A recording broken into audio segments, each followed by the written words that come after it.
Hello વિદ્યાર્થી મિત્રો, કેમ છો? મજામાં? વિદ્યાર્થી મિત્રો, આપણે સ્ટાન્ડર્ડ 10 ના ગણિતની અંદર આંકડાશાસ્ત્ર ચેપ્ટરની અંદર મધ્યકની સંપૂર્ણ થિયરી પ્લસ સ્વાધ્યાય 13.1 નો એક દાખલો આપણે જોઈ લીધો હતો. આઈ થિંક કદાચ ભાગ 1 નો તમે વિડીયો જોયો હશે, તમને મજા પણ આવી હશે અને તમને દાખલો આવડી પણ ગયો છે. હું છું તમારો maths science teacher Nick Prajapati. મિત્રો, આજે આપણે સ્વાધ્યાય 13.1 ના એક્ઝામ્પલ નંબર 2 થી કન્ટિન્યુ કરશું. જો તમે મારી ચેનલ પર નવા હોય તો પ્લીઝ ચેનલને સબસ્ક્રાઇબ કરજો, લાઈક કરજો અને તમારા મિત્રો સુધી શેર કરજો. જો તમે આ વિડીયોને સ્કીપ કર્યા વગર જોશો તો હું તમને ગેરંટી આપું છું કે તમને દરેકે દરેક દાખલા બાય હાર્ટ આવડશે. તો ચાલો શરૂઆત કરીએ આપણે એક્ઝામ્પલ નંબર 2 થી. એક્ઝામ્પલ નંબર 2 ની રકમ એવી છે કે ભાઈ એક ફેક્ટરીમાં 50 કારીગરોના દૈનિક વેતનના નીચે આપેલ આવૃત્તિ વિતરણનો વિચાર કરો. દૈનિક વેતન રૂપિયામાં આપ્યું છે અને કારીગરોની સંખ્યા 500 થી 520, 520 થી 540, 540 થી 560, 560 થી 580 અને 580 થી 600. એમાં કારીગરોની સંખ્યા આપી છે 12, 14, 8, 6 અને 10 અને યોગ્ય રીતનો ઉપયોગ કરીને કારખાનાના કારીગરોનો દૈનિક વેતનનું મધ્યક શોધો. રાઈટ મિત્રો, આપણે આગળના વિડીયોની અંદર એવું કીધું હતું કે જ્યારે વર્ગ સતત હોય 500 થી 520, 520 થી 540 એટલે કે કેટલાની ગેપ? 500 થી 520 એટલે 20 ની ગેપ, 520 થી 540 એટલે પણ 20 ની ગેપ. એટલે કે જ્યારે માહિતી સતત આપેલી હોય ત્યારે કંઈ પણ ન કહ્યું હોય, અહીંયા એ જ કીધું કે યોગ્ય રીતનો ઉપયોગ કરો. એટલે આપણને 3 પ્રકારની રીત હતી: સીધી રીત, ધારેલા મધ્યકની રીત અને પદ વિચલનની રીત. તો જ્યારે વર્ગ લંબાઈ સતત આપેલી હોય એટલે કે ગેપ સરખી આપેલી હોય ત્યારે પદ વિચલનની રીત વાપરવી યોગ્ય છે. આવી આપણા ભાગ 1 ની અંદર કહી દીધું હતું, બરોબર? તો અહીંયા આપણે પદ વિચલનની રીત એનું કોઠું પહેલાથી મેં દોરીને રાખ્યું છે. તો જોઈ લો, અહીંયા દૈનિક વેતન તમારે કોઠાની અંદર લખી દેવાનું, કારીગરોની સંખ્યા બીજા કોઠાની અંદર લખી દેવાનું. ઓકે, મધ્યક શોધવા માટે તમારે 5 કોઠા તો બનાવવાના હોય, એમાં 2 તો આપેલા જ હશે. ત્રીજો કોઠો કયો? તો મધ્ય કિંમત. મધ્ય કિંમતનો કોઠો આપણે કઈ રીતે લાવી શકાય? તો જે પણ આપેલું હોય ને, આ વર્ગ 500 થી 520 તો અધસીમા વત્તા ઉર્ધ્વસીમા ભાગ્યા 2 એટલે કે 500 વત્તા 520 ભાગ્યા 2. ઓકે, તો એ કરશો તમે જ્યારે 500 વત્તા 520 ભાગ્યા 2, 500 વત્તા 520 ભાગ્યા 2 અહીંયા કરશો તમે 500 પ્લસ 520 ભાગ્યા 2, અધસીમા વત્તા ઉર્ધ્વસીમા ભાગ્યા 2 એટલે ટોટલ તમારે થશે 1020 અને 1020 ભાગ્યા 2 કરશો એટલે 510 આવશે. કમ્પ્લીટ? યાદ કરો, એક નિયમ એ પણ લખાયો હતો મેં કે જ્યારે સતત વર્ગ લંબાઈ આપેલી હોય તો દરેક વર્ગની વર્ગ લંબાઈ શોધવાની, દરેક વર્ગની મધ્ય કિંમત શોધવાની જરૂર નથી. કોઈ એકની મધ્ય કિંમત શોધીને જેટલી પણ ગેપ હોય, જેટલો પણ ડિફરન્ટ હોય એટલો તમારે ઉમેરી દેવાનું. ઓકે, તો અહીંયા પહેલા વર્ગની મધ્ય કિંમત આવશે 510. કમ્પ્લીટ? અને તમારો h કેટલાનો છે? 500 થી 520 એટલે ગેપ કેટલાની છે? તો અહીંયા હું સામાન્ય લખી દઉં, h બરાબર 20. 20 ની ગેપ છે, બરાબર? જુઓ, બરાબર ને? તો 510 માં તમે 20 ઉમેરો તો 530 થશે. એમાં 20 ઉમેરો તો 550, એમાં 20 ઉમેરો તો 570 અને એમાં 20 ઉમેરો તો 590. કમ્પ્લીટ? તો સૌથી પહેલા આપણે આ વસ્તુ કરી દીધી. ઓકે, ત્રીજો કોઠો આપણો પૂર્ણ થઈ ગયો. અગર કારીગરોની સંખ્યા તમે અહીંયા લખો તો એ સિગ્મા xi કહેવાય અથવા n કહેવાશે. સિગ્મા xi અથવા n રકમની અંદર આપેલી છે તો હા 50 કારીગરોની. તો આ બધું ટોટલ કરવાની જરૂર નથી. રકમમાં 50 આપ્યા હોય તો અહીંયા 50 લખી દેવાના અને ના આપેલા હોય તો આ બધાનો સરવાળો કરવાનો. કમ્પ્લીટ? તો ત્રીજો કોઠો આપણે બનાવી દીધો મધ્ય કિંમતનો. હવે ચોથું પદ વિચલનની રીત એટલે ui બરાબર xi માઇનસ a ભાગ્યા h. એની અંદર શું કરવાનું? તો જો 1, 2, 3, 4 અને 5 આપેલા છે તો મધ્ય કિંમતના કોઠાની અંદરથી આપણે a ધારવાનું. એક વસ્તુ ખાસ યાદ રાખજો, એવું જરૂરી નથી કે સેન્ટરમાં આવેલું અવલોકન જ એ ધારવું. તમે કોઈ પણ અવલોકનને એ ધારી શકો. કેમ? મેં તમને આગલા વિડીયોની અંદર પણ કીધું હતું કે આ સરાસરીની અંદર મોડિફાઈ કરેલા સૂત્રો છું. એટલે કોઈ પણ કિંમત નાની બનાવવાનો પ્રયત્ન કરેલો અને નાની બનાવવાનો પ્રયત્ન કર્યો એટલે -a કરેલા, એટલે આપણે સૂત્રની અંદર એ ઉમેરી દેશું, પ્લસ ગુણ્યા h કરે આવશે સૂત્રની અંદર એટલે ભાગ્યા h થઈ ગયું. એટલે કોઈ પણ h ધારો, પણ આપણી સરળતા અનુસાર આપણે સેન્ટરમાં આવે ને આપણે એ ધારીએ છીએ, પણ એવું ફિક્સ નિયમ નથી કે એને જ એ ધારો. તમે આમાંથી કોઈ પણ અવલોકનના એ ધારશો તો પણ જવાબમાં કોઈ ચેન્જીસ આવશે નહીં. ઓકે, તો ચલો સરળતા ખાતર આપણે જે સેન્ટરમાં આવતું હોય એ અવલોકનના આપણે એ ધારીએ તો 1 2 અને આ 1 2 એટલે સેન્ટરમાં આ અવલોકન આવશે તો આ આપણું એ થઈ ગયું. અને જે એ ધાર્યો હોય ત્યાં આગળ યુઆઈમાં શું લખવાનું કીધું હતું? 0. અને નીચે +1 +2, 0 થી નીચે તરફ જાઓ એટલે +1 2 3 સ્ટાર્ટ કરી દેવાનું, આવો પણ નિયમ હતો. અને 0 થી ઉપર જાઓ એટલે -1 2 3 સ્ટાર્ટ કરી દેવાનું, -1 -2 -3. રાઈટ. જો કોઈ વિદ્યાર્થીને કદાચ ગણતરી કરવી હોય તો આ યુઆઈ છે એની જગ્યાએ તમે u1 લઈ શકો. બરોબર, આ તમારું u1 કહેવાય, આ u2 કહેવાય, આ u3 કહેવાય. એ જ રીતે આ x1 કહેવાય, આ x2 કહેવાય, આ x3 કહેવાય. તો કોઈ વિદ્યાર્થીના -2 કેવી રીતે આ ખબર ના પડી હોય તો એક અવલોકન સાબિત કરીને બતાવો. u1 બરાબર x1 - a ભાગ્યા h. ચલો x1, તો x1 એ વખતે કેટલા હતું? 510. તો અહીંયા લખી દઈએ આપણે 510. -a એ કેટલા હતું? 550. તો અહીંયા આપણે લખી દઈએ 550. અને ભાગ્યા h કેટલા હતું? 20. ઓકે, 510 અને 550 બંનેની બાદબાકી કરો તો -40 થાય. 50 માંથી 10 જાય એટલે 40, પણ કેવા? માઇનસ. અને નીચે કેટલા? 20. આ 190 ઉડી જાય અને 4 એટલે 2 2 4 એટલે 2 2 ઉડી જાય એટલે -2 આવી ગયું. રાઈટ. આવું કંઈ કરવા જવાની જરૂર નથી.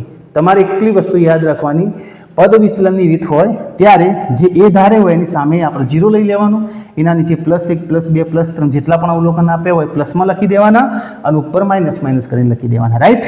ચલો એના આગળ આપણે વધીએ. આ તમારા જાણકારી માટે હતું. હવે એના આગળ વધીએ તો ચોથા નંબરનો કોઠો એ આપણો પૂર્ણ થઈ ગયું. પાંચમા નંબરના કોઠામાં સંકેતો શું છે? FI FI એટલે બીજા નંબરનો કોઠો અને UI એટલે ચોથા નંબરનો કોઠો. આ બંનેનો FI * UI એટલે કે બંનેનો ગુણાકાર છે.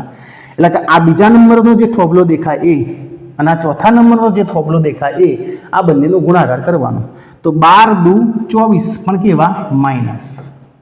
ચલો એ રીતે 14 એકા 14 કેવા? માઇનસ. 0 ગુણ્યા કોઈ પણ સંખ્યા એટલે 0. 6 એકા 6 અને 10 2 20. કમ્પ્લીટ. હવે ખાસ ધ્યાન અહીંયા રાખજો, આનો સરવાળો બાદબાકી કઈ રીતે કરવાનો? તો આપણે ઇન્ડિવિજ્યુઅલ કરીએ, અલગ અલગ. માઇનસ વાળાનો સરવાળો અહીંયા કરી દેશું અને પ્લસ વાળાનો સરવાળો અહીંયા કરી દેશું. રાઈટ. તો જોઈ લો, 4 ને 4 8 અને 2 ને 1 3 એટલે માઇનસમાં કેટલા આવ્યા? 38. અને અહીંયા 20 ને 6 26. ઓકે.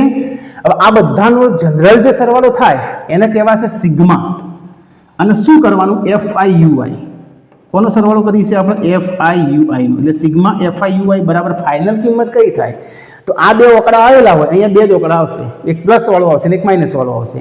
તો મોટામાંથી નાનું બાદ કરવાનું. 38 માંથી 26 બાદ કરવાનું એટલે 8 માંથી 6 જાય એટલે 2 આવે અને 3 માંથી 2 જાય એટલે 1 આવે. પણ ખાસ ધ્યાન રાખજો, 38 મોટા કે 26 મોટા?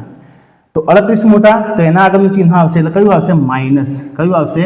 માઇનસ. તો સિગ્મા FI/UI બરાબર ફાઇનલ જવાબ થશે -12. 8 માંથી 6 જાય એટલે 2 અને 3 માંથી 2 જાય એટલે 1. ક્લિયર? ચલો, તો અહીંયા આપણે 80% કામ પૂર્ણ થઈ ગયું. તમે કોઠો બનાવી દીધો. બરોબર, 5 કોઠા બનાવી દીધા. હવે માત્ર સૂત્ર લખીને તમારે ગણતરી કરવાની છે. તો હવે ધ્યાન આપજો ખાસ. હવે આપણું સૂત્ર કયું છે? પદ વિચલનનું. x બાર બરાબર a plus sigma FI/UI upon n અને ગુણ્યા h. મેં તમને સૂત્રની વ્યાખ્યા એ તમને થિયરીની અંદર શીખવાડી હતી કે આ સૂત્ર કઈ રીતે ક્રિએટ થયું છે, એના માટે બધું ડિટેલમાં તમને શીખવાડેલું હતું. બરાબર, અહીંયા બીજો સમય બગાડતો નથી હું, એટલે ડાયરેક્ટ સૂત્ર લખી દીધું. તો અહીંયા તો એની કિંમત કેટલી? તો 550. અહીંયા આપણે લખી દઈએ 550. ક્લિયર? પ્લસ સિગ્મા FI/UI એટલે FI/UI નું ટોટલ કરેલું. ફાઇનલ જવાબ આવ્યો સિગ્મા FI/UI નું -12. એટલે આપણે કૌંસમાં લખશું -12. નીચે n એટલે અહીંયા સિગ્મા xi કો અથવા n કો, એ કેટલા છે? 50. આ બધાનું ટોટલ. તો અહીંયા લખી દઈએ આપણે 50 ગુણ્યા h વર્ગ લંબાઈ. h કેટલા આપ્યો છે? 20. તો અહીંયા લખી દઈએ આપણે 20. કમ્પ્લીટ. તો એક શૂન્ય ઉડાડી દઈએ તો 550 પ્લસ ગુણ્યા માઇનસ એટલે માઇનસ 12 દુ 24 અને નીચે વધ્યા 5 એટલે તમારે કરવાના રહ્યા 24/5. ઓકે, અગર કોઈ વિદ્યાર્થી અહીંયા ગુણ્યા 2 કરીને 10 કરી દે તો 24 દુ 48, 48/10 થાય. કદાચ અહીંયા 5 ગુણ્યા 2 કરે એટલે 10 થાય, તો અહીંયા ગુણ્યા 2 કરવા પડે એટલે 24 દુ 48, 48/10 કરો તો 4.8 આવે. અને એમ ના કરવું હોય તો 24/5 કરો તો પણ 4.8 જવાબ આવે. ઓકે, તો અહીંયા 550 અને માઇનસ 24/5 કરો એટલે 4.8 આવે. અગર કોઈ વિદ્યાર્થીને ખબર ના પડી તો અહીંયા ધ્યાન આપજો, અહીંયા કરી દઉં 24/5. ચલો 5 ચોક 20, 24 માંથી 20 જાય તો 4. હવે ભાગ ચાલે નહીં તો અહીંયા પોઈન્ટ, અહીંયા શૂન્ય અને 5 8 40, શેષ આવી ગઈ 0 0 કમ્પ્લીટ. તો 24/5 કરશો એટલે જવાબ કેટલો આવશે? 4.8. ક્લિયર? અને હવે ફાઇનલ 550 માંથી તમારે 4.8 બાદ કરવાના. આપણે નિયમમાં આ પણ વસ્તુ શીખવાડી હતી ભાગ 1 ની અંદર કે પોઈન્ટના નીચે પોઈન્ટ આવે એ રીતે બાદબાકી કરવાની. ઘણા વિદ્યાર્થીઓને આવી પણ વસ્તુમાં તકલીફ પડતી હોય તો અહીંયા ધ્યાન આપો, હું બાદબાકી કરીને બતાવું. 550.0 માંથી 4.8 બાદ કરવાનું. તો 4 અહીંયા લખવાના, પોઈન્ટના નીચે પોઈન્ટ રાખવાનો અને 8 અહીંયા લખવાના. રાઈટ? હવે 0 માંથી 8 ના જાય એટલે અહીંયા આગળ જઈને દસકો લેવો પડે. આ 5 ના થઈ જાય 4 અને 9 અને અહીંયા 10. 10 માંથી 8 જાય તો 2 પોઈન્ટ, અહીંયા 9 માંથી 4 જાય તો 5, આ 4 એમના એમ અને આ 5 એમના એમ. એટલે ફાઇનલ જવાબ 545.2 આવ્યો. આનો ફાઇનલ જવાબ તમારો આવી ગયો x બાર બરાબર 545.2. અને શું હતું આ વસ્તુ? તો કારીગરોનો પગાર હતો એ રૂપિયામાં. કારીગરોનો પગાર હતો રૂપિયામાં. રાઈટ? તો આ તમારો ફાઇનલ જવાબ થશે. જોઈ લો એક વખત. તો આ રીતે તમે એક્ઝામ્પલ નંબર 2 સોલ્વ કરી શકો. બરાબર? હવે આપણે એક્ઝામ્પલ નંબર 3 ની અંદર જઈએ. હવે એક્ઝામ્પલ નંબર 3 મિત્રો એવો છે કે જેમાં ખૂટતી આવૃત્તિ શોધવાવાળો દાખલો છે. બરાબર? એટલે મેં એવું કર્યું છે કે ભાઈ એક વખતે એક જ ટાઈપના બધા દાખલા લઈ લઈએ, પછી જ્યારે એ દાખલા ખતમ થઈ જશે ત્યારે આપણે ખૂટતી આવૃત્તિના દાખલા લઈ લઈશું. બરાબર? એટલે એક્ઝામ્પલ નંબર 3 કટ કરી દીધું હાલ પૂરતું અને એક્ઝામ્પલ નંબર 4. ચલો એક્ઝામ્પલ નંબર 4 ની રકમ વાંચીએ કે ભાઈ એક હોસ્પિટલમાં ડાક્ટરે 30 મહિલાઓની શારીરિક તપાસ કરી અને પ્રતિ મિનિટ હૃદયના ધબકારાની નોંધ કરી તથા નીચે પ્રમાણે સારાંશ તૈયાર કર્યો. યોગ્ય રીત પસંદ કરીને હૃદયના ધબકારાનો મધ્યક શોધો. આ દાખલો પણ શેનું છે? મધ્યક. અને એ પણ કેવું? યોગ્ય રીત. યોગ્ય રીત મતલબ તમારે જે પસંદ આવે. અગર જો આ યોગ્ય રીત મતલબ યોગ્ય રીત પસંદ કરીને હૃદયના ધબકારાનો મધ્યક શોધો. તો અહીંયા પણ મધ્યક શોધવાનું છે. અહીંયા લખ્યું છે યોગ્ય રીત પસંદ કરીને. એટલે તમને જે પસંદ આવે એ રીત. બરોબર? તો પ્રતિ મિનિટ હૃદયના ધબકારાની સંખ્યા આપેલી છે 65 થી 68, 68 થી 71, 71 થી 74. મતલબ આ કેવો વર્ગ કહેવાય? સતત 65, 66, 67 ને 68. 3 68, 69, 68 થી 71 એટલે 69, 70, 71, 71 થી 74 એટલે 71 પછી 72, 73 ને 74. રાઈટ?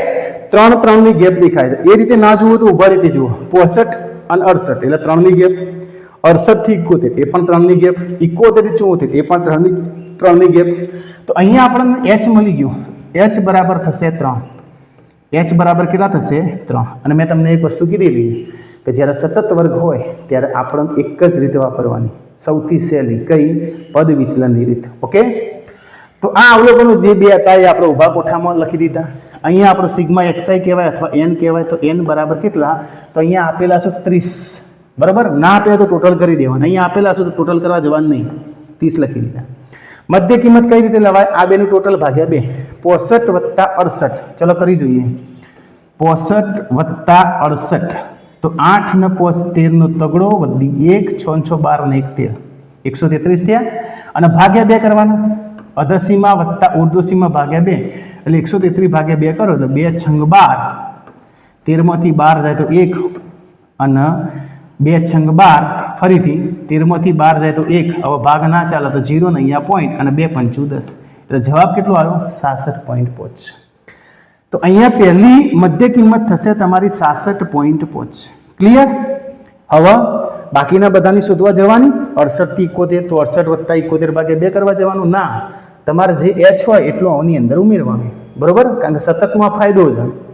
તો h કેટલો છે 3, તો 66 માં 3 ઉમેરો 67, 68, 69.5, પછી 70, 71 અને 72.5, પછી 73, 74 અને 75.5, એના પછી 76, 77 અને 78.5, એના પછી 69, 70, 78, પછી 79, 80 અને 81.5, પછી 82, 83 અને 84.5 કમ્પ્લીટ. તો આ રીતે તમારે લઈ લેવાની 3 અંદર ઉમેરી જવાના. ચલો એના પછી યુઆઈ. તો યુઆઈ માટે શું? તો અહીંયા જો 1 2 3 4 5 6 અને 7 અવલોકન આપેલા છે. તો સેન્ટરમાં કયું આવ્યું? 1 2 3. અહીંયાથી પણ 1 2 3 સેન્ટરમાં આ અવલોકન આવે તો આને આપણે એ ધારવાની. બરોબર, હજી ક્લિયર કરી દઉં, એ તમે કોઈ બી ધારી શકો, આમાંથી કોઈ પણ અવલોકન એ ધારી શકો, જવાબમાં ચેન્જીસ આવશે નહીં. પણ સેન્ટરમાં ધારવાનું કારણ એક કે સેન્ટરમાંથી આ બધા અવલોકનો બાદ થાય ને આ બધા અવલોકનો બાદ થાય એટલે કિંમત નજીક નહીં આવે એટલા માટે. બરોબર, ચલો તો એ ત્યાં આગળ આપણે લખી દઈશું 0, નીચે +1, +2, +3 અને ઉપર -1, -2, -3. ચોથો કોઠો પણ પૂર્ણ થઈ ગયો. હવે પોચમાની અંદર fi અને ui આ બંનેના અવલોકનો જે દેખાય એનો ગુણાકાર. તો 2 3 6 માઇનસ, પણ એ રીતે 4 2 8 એ પણ માઇનસ, એ રીતે 3 1 3 એ પણ માઇનસ, 0 ગુણ્યા કોઈ પણ સંખ્યા એટલે 0, 7 1 7, એવી રીતના 4 2 8 અને એ રીતે 2 3 6. અહીંયા જે ટોટલ થશે એને કહેવાય છે સિગ્મા fi ui. આ બધું લખવાનું ભૂલતા નહીં. કમ્પ્લીટ. તો માઇનસ વાળાનું અલગથી આપણે કરીએ અને પ્લસ વાળાનું અલગથી કરીએ. ઓકે, ચલો તો અહીંયા જોજો ખાસ, માઇનસમાં ટોટલ કેટલું થશે? તો માઇનસમાં 8 ને 6 14, 15 ને 17, માઇનસમાં થયા 17. પ્લસમાં કેટલું થશે? તો 8 અને 6 14, 14 ને 7 14, 15 16 17 18 19 20 ને 21, રાઈટ. પ્લસમાં 21 થશે ને, 8 ને 6 14, 14 અને 6 21 એટલે પ્લસમાં 21 થશે. અહીંયા હું ઉપર લખી દઉં તો 21 માંથી 17 બાદ કરો તો કેટલા રહેશે? 4, પણ કેવા? પ્લસ. ઓકે, બીજી વસ્તુ કહી દઉં કે અહીંયાથી જો ડાયરેક્ટ તમે 6 6 ઉડાડી શકો, અહીંયાથી +8 -8 ઉડાડી શકો, એટલે હવે બાકી કેટલા રહે? 7 -3, અને 7માંથી 3 જાય તો 4 વધે. એ રીતે પણ કરી શકો, પણ ક્યારે ઉડાડવાના ખબર છે? તો તમારો સમય બચશે પેપરની અંદર. જ્યારે ઓકળા કમ્પ્લીટ સરખા હોય ને, તો દાખલા તરીકે આ -100 છે અને આ +100, તો ડાયરેક્ટ ઉડાડી દો. આ -8 +8 ડાયરેક્ટ ઉડાડી દો. બરોબર, તો +7 બાકી રહ્યા ને અહીંયા -3 બાકી રહ્યા, તો +7માંથી -3 જાય તો કેટલા રહે? 4 રહે. તમે ગમે તે રીતે સાદુરૂપ આપી શકો, પણ સાચું હોવું જોઈએ. તો અહીંયા આવશે +4. ક્લિયર? ચલો, તો આપણો કોઠો પૂર્ણ થઈ ગયો, મતલબ 80% કામ પૂર્ણ થઈ ગયું. હવે 20%ની અંદર સૂત્ર લખવાનું. તો હવે સૂત્ર કેવું છે? x બાર બરાબર a plus sigma fi ui upon n અને ગુણ્યા h. આ આપણું સૂત્ર. ક્લિયર? ચલો બધી કિંમતો મૂકીએ. તો એની કિંમત છે 75.5. અહીંયા એની કિંમત આપણે મૂકી દઈએ 75.5 પ્લસ સિગ્મા fi ui એની કિંમત આપણે પાસે આપેલી છે કેટલી? 4. તો અહીંયા લખી દઈએ 4. નીચે n ની કિંમત આપી છે કેટલી? 30. તો અહીંયા લખી દઈએ 30 અને ગુણ્યા h આપણને કેટલો મળેલો છે? 3. તો અહીંયા લખી દઈએ 3. તો તમે જોઈ શકો છો આ 3 અને આ 3 ઉડી જાય, કારણ કે 3 ગુણ્યા 10 એટલે 30 થાય, એટલે 3 ઉડી ગયા, 1 શૂન્ય વધી મતલબ 10 વધ્યા. ઓકે, તો અહીંયા 75.5 અને પ્લસ અહીંયા 4/10, 4/10 એટલે 0.4 કહેવાય. અહીંયા 4 વધ્યા, નીચે 1 શૂન્ય વધી મતલબ 10 વધ્યા, 4/10 એટલે 0.4. અને હવે આ બેનો સરવાળો કરવાનો, એ ખાસ ધ્યાન રાખવાનું, ભૂલ ના પડે. 75.5 માં 0.4 ઉમેરવાનો, તો 4 નો 5 9, આ પોઈન્ટ, આ 5 અને આ 7, એટલે ફાઇનલ જવાબ તમારો થઈ જાય x બાર બરાબર 75.9. અને આ શું હતું? હૃદયના ધબકારા હતા, તો પાછળ ધબકારા શબ્દ લખી દેવાનો, ધબકારા. ક્લિયર? તો આ તમારો ફાઇનલ જવાબ થયો. તો આ રીતે આપણે એક્ઝામ્પલ નંબર 4 જોયો. હવે આપણે નેક્સ્ટ એક્ઝામ્પલ નંબર 5 જઈએ. એક્ઝામ્પલ નંબર 5 શું કીધેલું છે કે ભાઈ એક છૂટક વેચાણ બજારમાં ફળ વેચનારાઓ બંધ ખોખામાં કેરીઓ વેચી રહ્યા હતા. આ ખોખાઓમાં કેરીઓ જુદી જુદી સંખ્યાઓમાં હતી. ખોખાઓની સંખ્યાના પ્રમાણમાં કેરીઓનું આવૃત્તિ વિતરણ નીચે પ્રમાણે હતું. બરોબર, આ આવૃત્તિ વિતરણ આપણને આપેલું છે. તો બંધ ખોખાઓમાં મૂકેલી કેરીઓની સંખ્યાનો મધ્યક શોધવાનો. ખાસ અહીંયા ધ્યાન આપવાનું કે મધ્યકનો દાખલો છે કે મધ્યસ્થનો છે કે બહુલકનો છે, અને મધ્યક શોધવા માટે તમે કઈ રીત પસંદ કરી. ઓકે, તો માની લો કે ખોખું હોય કેરીઓનું, તો એની અંદર કેરી જે મૂકીએ કેરીઓની સંખ્યા, માનો કે 52 કેરીઓ હોય તો 52 વાળો વર્ગ અહીંયા આવશે. પેલા ધોરણ 9 ની અંદર આવી રીતના આપણે ઉભા લીટા કરતા, ખબર હે? 52 1 2 3 4 અને પછી 5મો આવી રીતના બંચ બનાવીને આપણને રેડીમેડ આવૃત્તિ વિતરણ આપેલું છે. બરોબર, માની લો કે 57, એક ખોખાની અંદર 57 કેરીઓ હોય તો એનો વર્ગ આટલા આવે. 56 થી 58 ની અંદર એ લીટું કરેલું હોય. બરોબર, તેવા 135 ખોખાઓ થયા. તો અહીંયા તમને કમ્પ્લીટ રેડીમેડ આવૃત્તિ વિતરણ આપેલું છે. 50 થી 52, 53 થી 55, 56 થી 58, 59 થી 61, 62 થી 64, એટલે 3 ની ગેપ છે. એટલે આપણને H મળી ગયો. અહીંયા H આપણને ખબર પડી ગઈ. H કેટલો થઈ ગયો? H બરાબર, અહીંયા હું લખી દઉં, H બરાબર 3. આપણને H ખબર પડી ગઈ. કેવી રીતે?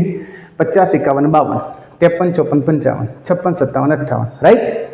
તો જ્યારે વર્ગ લંબાઈ સતત આપેલી હોય તો આપણા માટે તો એકદમ સીધી રીત થઈ ગઈ. કઈ? સાદામાં સિમ્પલ, એકદમ સરળ રીત. એ કઈ? પદ વિચલનની રીત. ઓકે, અને ખોખાઓની સંખ્યા આપી 15 110 135 115 અને 25. એટલે આ ડેટા મોટા છે એટલે તમે પ્રત્યક્ષ રીત વાપરી ના શકો. તો અહીંયા ટોટલ કરી દઈએ આપણે. અહીંયા શું આપેલું હતું? કેટલા ખોખાઓ નથી આપ્યું, તો આ બધાનું તમારે સરવાળો કરવાનો. 5 5 10 5 15 અને 5 20, 20 ની પડી 0. ઓકે, તો અહીંયા લખી દઉં 0 વધી 2, 2 ને 1 3 ને 1 4 5 6 7 8 9 10, 10 ની પડી 0 વધી 1, 1 2 3 અને 4. ટોટલ આપેલા શું આપણને? n બરાબર 400 ખોખા. કેટલા આપેલા શું? 400, રાઈટ? હવે મધ્ય કિંમત લાવી તો 50 અને 52 બેનું ટોટલ એટલે 102. 50 વત્તા 52 એટલે 102, અને 102 ના અડધા કરી દો એટલે થઈ જાય 51. હવે તો મારે અહીંના ટોટલ કરીને આપવાની જરૂર નહીં. હવે શું કરવાનું? સતત વર્ગ હોય તો શું દરેકની મધ્ય કિંમત શોધવાની? તો ના, જે વર્ગ લંબાઈ હોય એટલા ઉમેરવાના. H બરાબર કેટલા છે? 3. તો દરેકમાં 3 ઉમેરીએ. 51માં 3 ઉમેરો, 52 53 ને 54, 55 56 ને 57, 58 59 ને 60, 61 62 ને 63. ચલો, મધ્ય કિંમત આપણે લખાઈ ગઈ. હવે કેટલા અવલોકનો છે જોઈએ તો 1 2 3 4 5, ટોટલ અવલોકનો કેટલા છે? 5.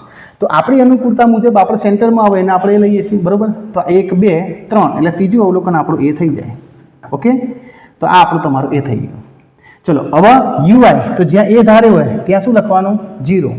નીચે જઈએ એટલે +1 +2, અને ઉપર જઈએ તો -1 અને -2, એટલે ચોથો કોઠો પણ તમારો પૂર્ણ.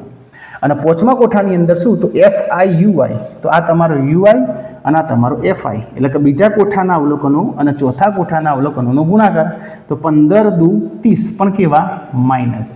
ચલો, એ રીતે 110 ગુણ્યા 1 કેવા? માઇનસ, તો -110. 0 ગુણ્યા કોઈ પણ સંખ્યા એટલે 0. 115 ગુણ્યા 1 એટલે કેટલા? 115. કમ્પ્લીટ. અને 25 ગુણ્યા 2 એટલે કેટલા થશે? 50. અહીંયા ટોટલ જે થાય એને આપણે શું કહીએ છીએ? Sigma FIUI. કમ્પ્લીટ. મેં તમને શીખવાડ્યું એ પ્રમાણે આનું અલગથી કરવાનું. 110 ને 30 એટલે -140 થશે. અને આનું અલગથી કરવાનું. 115 અને 50 એટલે 50 ને 165 થશે પ્લસમાં. ક્લિયર? હવે આ બંનેમાંથી મોટામાંથી નાનું બાદ કરવાનું. તો 165 માંથી તમે 140 બાદ કરો એટલે 50 60 ને 65 એટલે 25 બાકી રહે. અને 25 કેવા? પ્લસ. કેમ? કારણ કે 165 કેવા છે? મોટા. ઓકે, તો આ તમારું ફાઇનલ બધું કન્ક્લુઝન પૂરું થઈ ગયું. હવે 80% કામ પૂરું થઈ ગયું. હવે 20% કામ બાકી છે. તો સૂત્ર મેળ દઈએ આપણે મધ્યકનું. તો મધ્યક x બાર બરાબર a plus sigma FIUI upon n અને ગુણ્યા h. ચલો, તો એની કિંમત કેટલી ધારી દીધી આપણે? 57. તો અહીં એની જગ્યાએ આપણે લખી દઈએ 57 પ્લસ સિગ્મા FIUI કેટલો છે? તો 25. તો અહીંયા લખી દઈએ 25 ભાગ્યા n બરાબર કેટલા છે? 400. તો અહીંયા લખી દઈએ આપણે 400 અને ગુણ્યા h. કેટલાની ગેપ છે? 3 ની ગેપ છે. તો અહીંયા 3. કમ્પ્લીટ. હવે તમે જુઓ 400 એટલે 4 ગુણ્યા 100 કહેવાય, અને ઉપર 100 4 ગુણ્યા 100 એટલે 100 એટલે 25 ગુણ્યા 4 થાય. 25 ચોક 100 થાય એટલે પછી ઉડી જશે. તો સાદરૂપ આપવાનું આ રીતે 57 પ્લસ 25 ગુણ્યા 3 એમને એમ રાખું હું, અને અહીંયા આ 4 ગુણ્યા આ 2 મીંડા એટલે 100 કહેવાય ને, પણ 100 નાય ભાગ પાડું તો 25 ગુણ્યા 4 એટલે 100 થાય. હા કે ના? ચલો આ 4 એમના અને આ 2 મીંડા એટલે 100. 100 ના મેં અવયવ પાડ્યા. 100 ના અવયવ કયા પાડ્યા? તો 25 ગુણ્યા 4. તો 25 25 તમારું ઉડી જશે. કમ્પ્લીટ. તો નીચે કેટલા વધ્યા ને ઉપર કેટલા વધ્યા? ઉપર 3 વધ્યા, નીચે 4 ગુણ્યા 4 એટલે 16 વધ્યા. તો અહીંયા 57 અને પ્લસ ઉપર 3 અને નીચે વધ્યા 4 ગુણ્યા 4 એટલે 16. તો તમારે હવે શું કરવાનું? 3 ભાગ્યા 16 કરવાનું. તો 3 ભાગ્યા 16 એ તમારે સાઈડમાં કરી દેવાનું. હવે ઘણા વિદ્યાર્થીઓ એવા હશે આ 3 ભાગ્યા જે 16 કરવાના હશે ને એમાં 16 ભાગ્યા 3 કરશે. 16 ને અંદર લખશે અને 3 ને બહાર લખશે. યાદ રાખજો, આવું નથી કરવાનું. આપણે 3 ભાગ્યા 16, બરોબર ને? તો 3 ને અંદર લખાય અને 16 ને બહાર લખાય. ઓકે, ચલો. તો અહીંયા ભાગ ચાલે તો નહીં ચાલે, એટલે અહીંયા શૂન્ય મેળ દઈએ, અહીંયા પોઈન્ટ મેળ દઈએ, અને 16 એકા 16, કારણ કે 16 દુ 32 થઈ જાય, વધી જાય. તો 30 માંથી 16 જાય એટલે વધે કેટલા? 14. ફરીથી ભાગ ચાલશે? નહીં ચાલે, એટલે અહીંયા શૂન્ય. હવે 16 નો ગળિયો બોલીએ તો 16 8. ચલો 16 ગુણ્યા 8, 8 છંગ 48 નો આંકડો બદલી 4 અને 8 એકા 8, 9 10 11 12, બરોબર 128. અને 16 નવા કરી દઈએ. 16 નવા તો જુઓ 9 છ 54 અને 9 એકા 9, 9 ને 10 11 12 13 ને 14, 144. આ એટલા માટે મેં કરીને બતાવ્યા કે 144 છે, 140 કરતાં વધી જાય તો 16 નવા નહીં આવે, પણ 16 8 આવશે, કારણ કે 128 એ 140 કરતાં ઓછા હતું. તો 16 ગુણ્યા 8 128. અહીંયા હું લખી દઉં, આની જરૂર નથી. હવે 128 કમ્પ્લીટ. 140 માંથી 28 બાદ કરો એટલે 2 30 ને 40 એટલે 12 આવશે.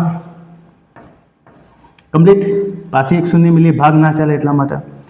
અને 16 જો 16 8 તો 128 છે, ના તો શું છે 120, એના કરતાં નાનું છે, એટલે 16 સીતા. કમ્પ્લીટ. 16 સીતા કરી દઈએ આપણે. 16 ગુણ્યા 7. તો ચલો કરીએ.